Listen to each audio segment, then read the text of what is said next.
صحبت اللہ والوں کی، صحبت اللہ والوں کی اللہ سے ملوا جاتی ہے، صحبت اللہ والوں کی اپنا رنگ دکھا جاتی ہے، صحبت۔ السلام علیکم ورحمۃ اللہ وبرکاتہ۔ نحمدہ ونصلی علی رسولہ الکریم، اما بعد۔ محترم ناظرین، ایک مرتبہ پھر میں آپ حضرات کے سامنے ضروری مسائل میں سے عورتوں کے مخصوص مسائل یعنی حیض کے مسائل لے کر حاضر ہوا ہوں۔ جیسا کہ ہمارے مسائل چل رہے ہیں، گزشتہ کچھ ویڈیوز بھی گزر چکی ہیں حیض کے مسائل کے تعلق سے۔ ان ویڈیوز میں تقریباً ہر ویڈیو کے اندر 5، 6 یا 7 مسائل جو ہے بیان ہو رہے ہیں۔ تو آج کے ویڈیو میں بھی میں آپ حضرات کے سامنے 6 مسائل اس کا تذکرہ کرنے جا رہا ہوں۔ خواتین سے ادباً گزارش ہے کہ مسائل بہت پیچیدہ مسائل ہیں، بہت ہی غور سے دھیان سے سننے کی کوشش کریں۔ انشاءاللہ اگر غور سے دھیان سے سننے کی کوشش کریں گے تو آسانی کے ساتھ مسئلہ سمجھ میں آ جائے گا۔ یہ مسائل کوئی عام مسائل نہیں ہیں، بہت ہی مخصوص اور باریک مسائل ہیں، اس لیے اس کے اوپر کچھ توجہ دینے کی ضرورت ہے۔ تو آج کی ویڈیو میں 6 مسائل ہیں۔ اس میں سے پہلا مسئلہ، اگر کسی کو عادت کے موافق خون نکلنا صبح کے وقت میں بند ہو گیا، اس کی مدت جو ہے خون نکلنے کی، اس کی عادت جو پہلے سے متعین ہے، وہ عادت کے موافق جو ہے خون نکلا اور صبح کے وقت میں بند ہو گیا۔ صبح کے وقت میں ہی نہیں، جب بھی خون بند ہو جائے، میں مثال کے اعتبار سے کہہ رہا ہوں کہ مثلا اگر کسی عورت کو صبح کے وقت میں خون آنا بند ہو گیا تو وہ عورت شام تک غسل کیے بغیر انتظار کر سکتی ہے یا نہیں؟ اس کے بارے میں یہی جواب دیا جائے گا کہ بھئی شام تک کیوں انتظار کرے گی، کس مقصد سے انتظار کرے گی؟ بے معنی انتظار ہے، بے مقصد انتظار ہے۔ تو اگر انتظار کرے گی تو عورت گنہگار ہو جائے گی۔ ہاں، اگر اس کا جو عادت کے موافق جو دن متعین ہے اس سے پہلے خون بند ہو گیا تو عورت جو ہے اس کے لیے انتظار اگر کرتی ہے تو کر سکتی ہے۔ مثال کے اعتبار سے کسی کو 4 دن کی عادت پہلے سے بنی ہوئی ہے، اب چوتھے دن شام تک خون نہیں آیا بلکہ دوپہر میں بند ہو گیا۔ اب اس کی عادت بنی ہوئی ہے کہ بھئی 4 دن مکمل جو ہے خون نکلتا ہے، تو اسی حالت میں کبھی کبھی جو ہے چوتھے دن دوپہر کے وقت میں یا پھر جو ہے 11 بجے، 10:30، 10 بجے اس طرح جو ہے خون بند ہو گیا تو وہ عورت جو ہے انتظار شام تک کر سکتی ہے۔ لیکن جس کی عادت کے موافق خون نکل رہا ہے اور وہ عادت مکمل ہو چکی، اب جو ہے خون بند ہو گیا عادت کے موافق، اس کے بعد بھی اگر عورت ایسی ہی ناپاکی میں انتظار کر رہی ہے تو ایسے وقت میں عورت گنہگار ہو جائے گی۔ حکم یہی ہے کہ ایام حیض ختم ہوتے ہی، حیض کی جو مدت ہے، جو اس کی عادت بنی ہوئی ہے، عادت کے موافق وہ مدت ختم ہوتے ہی عورت کے لیے ضروری ہے کہ عورت اگر خون بند ہو گیا ہو تو عورت جو ہے غسل وغیرہ کر کے پاک ہو جائے۔ نہیں، خون بند نہیں ہوا عادت کے موافق 4 دن میں آگے بھی خون نکل رہا ہے، جیسے کہ اس سے پہلے بھی مسئلہ گزر چکا تھا، تو خون جب تک آئے گا اس وقت تک وہ عورت جو ہے حیض کی حالت میں مانی جائے گی 10 دن کے اندر اندر۔ تو مکمل جو ہے عادت کے موافق خون بند ہونے کے بعد غسل کیے بغیر انتظار کرتے رہنا اور ایسے ہی جو ہے سستی میں کاہلی میں غسل نہ کرنا یہ اچھی بات نہیں ہے. اور یہ اس حالت میں اگر عورت کچھ وقت بھی گزار لیتی ہے تو عورت گنہگار ہو جائے. تو اس لیے ضروری ہے کہ عادت کے موافق خون بند ہوتے ہی خواتین جو ہیں غسل کر کے پاک ہو جائیں. دوسرا مسئلہ، اگر کسی عورت کو عادت کے موافق خون آنا بند ہو گیا، اس کے بعد اس عورت نے غسل کر کے نماز شروع کر دی. یہ بھی ایک بہت ہی غور طلب مسئلہ ہے کہ کسی عورت کو عادت کے موافق خون آیا، عادت کے موافق خون بند ہو گیا. بند ہونے کے بعد اس عورت نے کیا کیا؟ غسل وغیرہ کر کے پاک ہو گئی اور نماز بھی شروع کر دی. مثال کے اعتبار سے کسی عورت کی عادت بنی ہوئی ہے 3 دن کی، 4 دن کی. 4 دن کی عادت بنی ہوئی ہے، 4 دن خون آ کر بند ہو گیا. عورت نے کیا کیا؟ اب بھی عادت کے موافق میرا خون بند ہو چکا ہے، اب ناپاکی کا ایام میرے ختم ہو چکے ہیں، یہ سمجھ کر غسل وغیرہ کر کے نماز پڑھ لیتی ہے. 1 دن گزر جاتا ہے اس پاکی کے حالت میں، یا پھر جو ہے 1 نماز گزر جاتی ہے، یا پھر 2 نمازوں کا وقت، 3 نمازوں کا وقت، جتنا بھی وقت گزر جاتا ہے اس کے درمیان میں اگر عورت نماز پڑھ لی، نماز کے بعد پھر خون جاری ہو گیا، سمجھنے کی ضرورت ہے کہ عادت کے موافق 3 دن یا 4 دن 5 دن جتنی بھی عادت عورت کی بنی ہوئی ہے پہلے سے، وہاں تک آ کر خون بند ہو گیا اور بند ہونے پر عورت نے غسل وغیرہ کر کے عورت بھی جو ہے پاک ہو گئی. اب پاکی کی حالت میں عورت جو ہے نمازیں بھی پڑھ لی، 1 دن گزر گیا، 2 دن گزر گیا، اس کے بعد پھر خون جاری ہو گیا. تو اب اس کا مسئلہ کیا ہے؟ اس کا جواب کیا ہے؟ تو شریعت جو ہے ہمیں یہی جواب دیتی ہے کہ بھئی عادت کے موافق عورت کو خون آیا، بند بھی ہو گیا، عورت غسل وغیرہ کر کے پاک بھی ہو گئی، نمازیں بھی شروع کر دیں، 1 دن گزر گیا، 2 دن گزر گیا، اس کے بعد پھر خون جاری ہو رہا ہے، تو 10 دن کے اندر جتنے دن بھی خون آئے گا پورا جو ہے حیض کے دن ہی شمار کیے جائیں گے، اور جو نمازیں اس نے پڑھی ہیں ان نمازوں کا اعتبار نہیں، بھئی صرف جو ہے درمیان میں 1 دن 2 دن کے لیے خون بند ہوا ہے اور عورت یہ سمجھ کر کہ بھئی میری عادت کے موافق خون بند ہو چکا ہے، اب میں جو ہے غسل وغیرہ کر کے نماز پڑھ لیتی ہوں، یہ سمجھ کر عورت نے غسل کر کے نماز پڑھ لی، اس کے بعد پھر خون جاری ہو گیا، تو یہ جو نمازیں پڑھی ہیں نمازوں کا کوئی اعتبار نہیں. اور اسی طریقے سے تیسرا مسئلہ، اگر کسی عورت کو حیض ایسے وقت میں شروع ہو گیا جبکہ ایک نماز کی اذان ہو چکی، مثال کے اعتبار سے ظہر کی نماز کا وقت قریب آیا، اذان ہو چکی تھی، اس کے بعد فوراً جو ہے عورت کو خون جاری ہو گیا، تو کیا وہ نماز اس کے ذمے لازم ہے، ضروری ہے، بعد میں جا کر پاکی کے دنوں میں اس کی جو ہے قضا کرنا ہے یا نہیں ہے؟ تو شریعت یہی جواب دیتی ہے کہ بھئی اگر اذان کے بعد عورت ناپاک ہو گئی، خون آنا شروع ہو گیا، تو وہ نماز اس سے معاف ہے، اس کی قضا نہیں ہے، اس کی قضا ضروری نہیں. اب مسئلہ نمبر 4، اگر کوئی عورت، یہ بھی جو ہے بہت ہی غور طلب مسئلہ ہے، غور سے جو ہے خواتین سنیں کہ اس میں بہت ساری خواتین جو ہیں اس غلطی میں مبتلا ہیں. کیا کرتی ہیں کہ اب حیض کے ایام آنے والے ہوتے ہیں تو اس سے پہلے دوائی کھا کر حیض کو روک لیتے ہیں، حیض اندر ہی رک جاتا ہے، باہر نہیں آتا، حیض کا خون باہر نہیں آتا.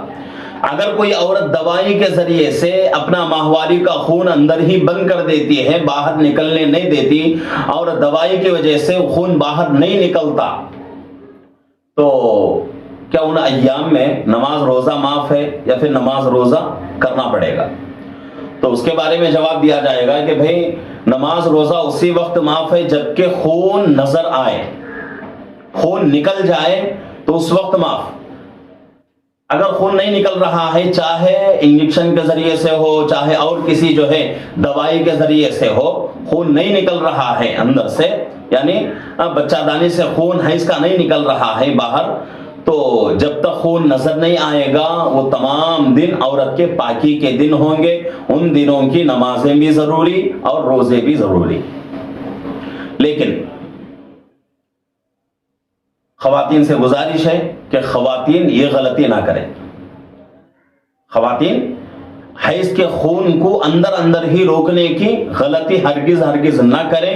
اس سے بڑی بڑی بیماریاں جسم میں پیدا ہوتی ہیں، اس لیے کہ وہ قدرت کا فیصلہ ہے، اللہ کا فیصلہ ہے، فطرت میں ہے عورت کے، اور وہ ہے کسی جو ہے زور سے، کسی زبردستی سے خون کو نہیں نکالا جاتا. اللہ نے ایک نظام بنا دیا ہے، اس نظام کے تحت عورت کے جسم سے، عورت کے رحم سے، بچہ دانی سے خون نکلنا شروع ہو جاتا ہے. اور عورت کے جسم سے، جس عورت کے جسم سے برابر ماہواری کا خون نکلتا ہے اور برابر جو ہے بند ہوتا ہے، تو وہ عورت طبیعت کے اعتبار سے بہت ہی اچھی رہتی ہے. جب وہ خون نکل جاتا ہے تو اس کی بہت ساری بیماریاں اس خون میں بہہ جاتی ہیں. عورتوں کے لیے اللہ رب العزت نے ایک اچھا بہترین نظام بنایا ہے کہ گندے خون کو اللہ رب العزت جو ہے باہر نکال رہے ہیں. اگر گندا خون ویسے ہی جو ہے جمع ہوتا رہا اندر، تو پھر اندر کا پورا جسم جو ہے خراب ہو جائے گا، سڑنا شروع ہو جائے گا اور بڑی بڑی بیماریاں شروع ہو جائیں گی. تو اس لیے وہ خواتین جو اپنے حیض کو دوائی کے ذریعے سے، انجیکشن کے ذریعے سے یا کسی اور جو ہے ذریعے سے حیض کو جو ہے، حیض کے خون کو، ماہواری کے خون کو اندر ہی روک دیتی ہیں، باہر نکلنے نہیں دیتی، تو ان کے لیے میرا مشورہ یہی ہے کہ یہ غلطی ہرگز نہ کریں. اس سے بڑی بڑی بیماریاں بدن میں پیدا ہوں گی. جب بیماریاں پیدا ہو جائیں گی تو وہ بیماریاں ایسی ہوں گی، اگر آپ لوگ جتنا بھی علاج کرائیں گے علاج اس کا نہیں ہو سکتا. لا علاج بیماریاں. اسی طریقے سے آئندہ مسئلہ آئے گا، پھر بھی جو ہے یہاں اشارتاً عرض کر دیتا ہوں کہ حالت حیض میں یا حالت نفاس میں کوئی اگر ہم بستری کر لے، حالانکہ قرآن نے منع کیا ہے کہ حیض کے ایام میں، ناپاکی کے ایام میں عورت کے قریب مت جاؤ. عورت کے قریب کا مطلب کیا ہے؟ عورت سے ہم بستری نہ کرو، قرآن کا حکم ہے یہ. لیکن اگر کوئی جو ہے حالت حیض میں کوئی مرد عورت صحبت کر لیتے ہیں اور ناپاکی کی وجہ سے خون جاری تھا، اس حالت میں اگر صحبت کر لیتے ہیں، ہم بستری کر لیتے ہیں، تو اس میں جو ہے دو نقصان آدمی کو. ایک تو گناہ ہے، ایک گناہ، اس کے اوپر گناہ ہوگا اور اس کا کفارہ ادا کرنا پڑے گا. اور وہ کفارہ کیا ہے انشاءاللہ آئندہ مسائل میں آئے گی بات. گناہ تو ہوگا اور اس سے پکی سچی توبہ ضروری ہے، کفارہ بھی ادا کرنا ضروری ہے. اس کے بعد بدن بھی جو ہے ہمارا کمزور ہو جائے گا. لا علاج بیماریاں اس غلطی کی وجہ سے اپنے بدن میں پیدا ہو جائیں گی. تو اس لیے ضروری ہے کہ اپنے بدن کو صحت مند رکھنے کے لیے عورتوں کے قریب مت جاؤ اس حالت میں جبکہ عورت حیض کے ایام میں مبتلا ہو، ماہواری کا خون عورت کو نکل رہا ہو یا نفاس کا خون نکل رہا ہو، تو ان دنوں میں عورت سے ہم بسترے اور عورت سے جمع بالکل جائز بھی نہیں. تو یہ غلطی بھی بہت سارے لوگ کرتے ہیں. تو یہاں جو ہے یہ مسئلہ بتایا جا رہا ہے کہ بھئی اگر کوئی عورت دوائی کے ذریعے سے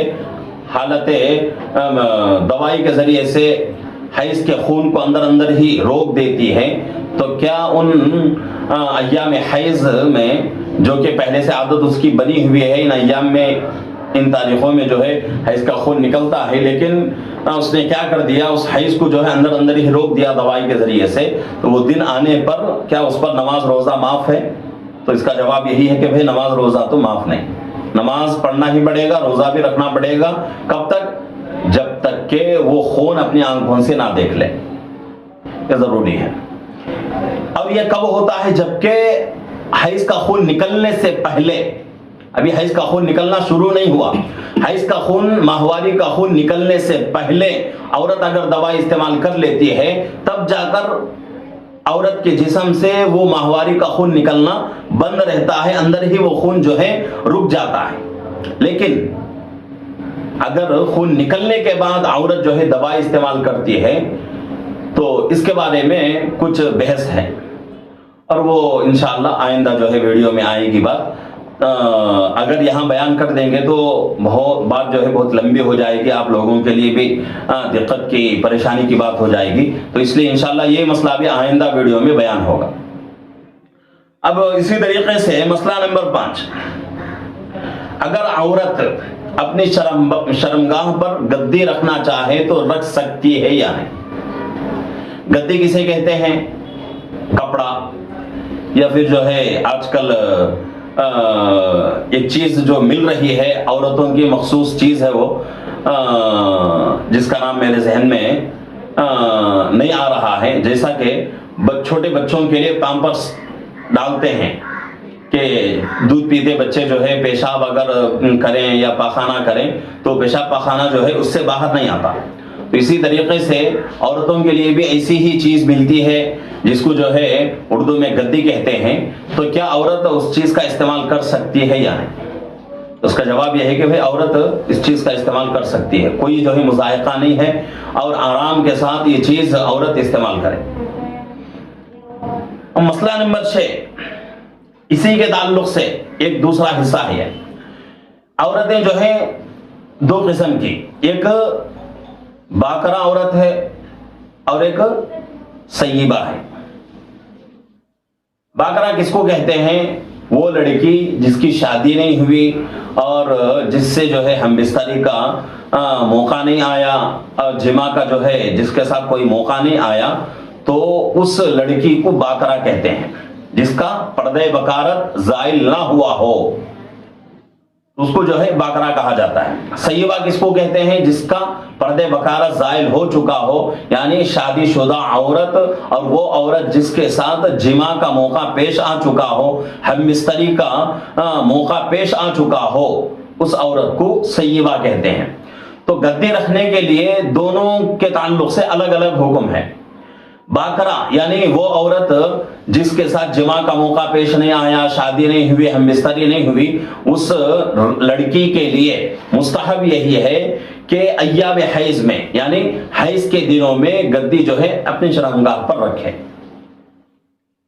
اور سیبہ کے لیے عام حالتوں میں بھی گدی رکھنا مستحب ہے، لیکن ایام حیض میں بہت ہی مخصوص طریقے سے حکم دیا گیا ہے، خاص کر ایام حیض میں گدی رکھ لے.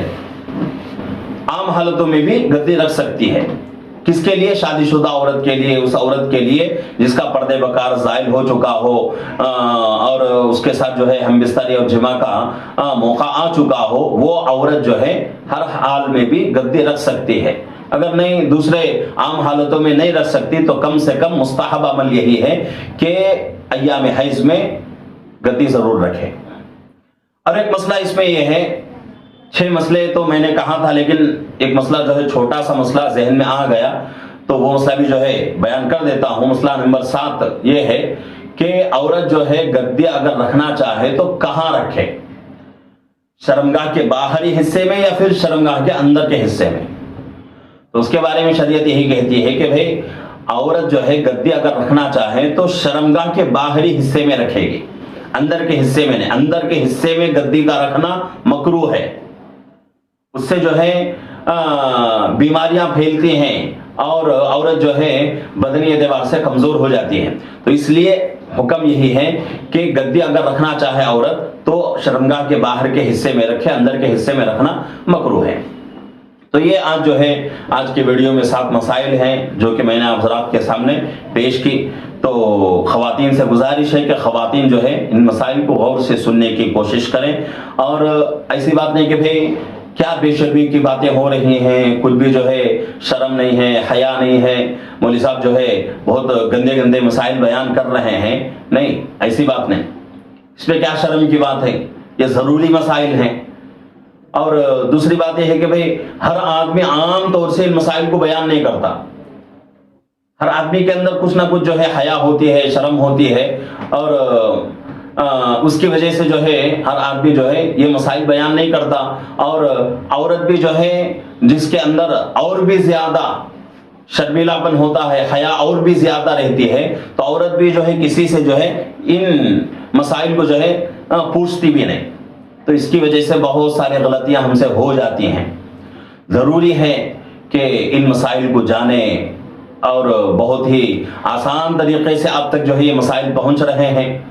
بہت ہی آسان طریقے سے آپ لوگوں کے لیے صرف سننا ہی ہے.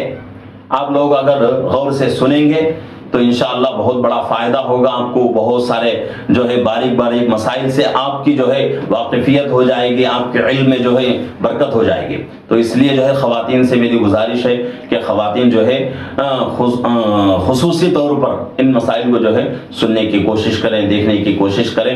انشاءاللہ آپ کے ذہنوں میں بہت سارے جو ہے اعتراضات ہوں گے، ان تمام اعتراضات کا جوابات آپ کو ان مسائل میں مل جائے گا. ان تمام اعتراضات کے جوابات آپ کو ان مسائل میں مل جائے گا، اور آپ کے لیے بہت بڑا دین کا فائدہ ہو جائے گا. تو اس لیے خواتین سے گزارش ہے، اور مرد حضرات سے بھی، تمام لوگوں سے، ناظرین سے گزارش ہے کہ تمام جو ہے ہمارے چینل کے ساتھ جڑے رہیں، لائک کریں، شیئر کریں، سبسکرائب کریں، کامنٹ کریں. اگر کوئی مسئلہ ہو کامنٹ کے ذریعے سے سوال کر سکتے ہیں، یا پھر جو ہے فون سے بھی آپ جو ہے رابطہ کر سکتے ہیں. انشاءاللہ آپ کو تسلی بخش جواب دیا جائے گا. اور ہمارے چینل کے ساتھ جڑے رہیں، جتنا ہو سکے دوسروں کے سے جو ہے شیئر کرتے جائیں، تاکہ جتنا فائدہ آپ کا ہو رہا ہے اتنا ہی فائدہ دوسروں کا بھی ہو جائے. اللہ ہم سب کو عمل کی توفیق عطا فرمائے. آمین. وآخر دعوانا الحمدللہ رب العالمین. السلام علیکم ورحمۃ اللہ وبرکاتہ.